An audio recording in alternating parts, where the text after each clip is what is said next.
कमरे के अंदर घुप अंधेरा था। आरव ने कांपते हाथों से टॉर्च की रोशनी कमरे के हर कोने में घुमाई। पुरानी अलमारी, धूल भरे पर्दे और फर्श पर बिखरे पुराने कागज, सब कुछ शांत था। लेकिन तभी एक ठंडी हवा का झोंका उसके चेहरे से टकराया और टॉर्च की रोशनी झिलमिलाने लगी। अचानक उसे कमरे के कोने में एक परछाई हिलती हुई दिखी। टॉर्च का फोकस वहां गया तो दीवार पर किसी के नाखूनों के निशान थे, जैसे किसी ने अंदर से बाहर निकलने की कोशिश की हो। आरव का दिल जोर जोर से धड़कने लगा। तभी एक खड़खड़ाहट की आवाज उसके ठीक पीछे से आई। वह झटके से मुड़ा। वहां एक धुंधली आकृति खड़ी थी।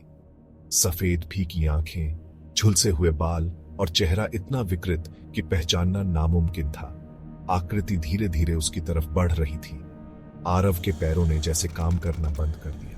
उसका गला सूख गया और चीख भी नहीं निकल पाई।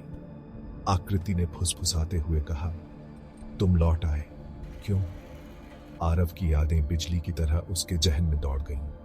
उसे याद आया, ये वही कमरा था जहां सालों पहले उसके छोटे भाई आदित्य की रहस्यमय मौत हुई थी। वो हादसा नहीं था। आरव और आदित्य में जायदाद को लेकर झगड़ा हुआ था और गुस्से में आरव ने आदित्य को धक्का दे दिया था। आदित्य की मौत एक हादसे की तरह छुपा दी गई थी, पर आदित्य की आत्मा कभी नहीं गई।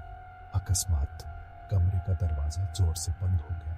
टॉर्च की रोशनी बुझ गई। अब वहां सिर्फ अंधेरा और आदित्य की गूंजती हुई आवाज थी। मुझे यहाँ क्यों छोड़ा आरव? आरव ने भागने की कोशिश की, पर उसके पैर जमीन में धंसने लगे, जैसे फर्श उसे निगल रहा हो।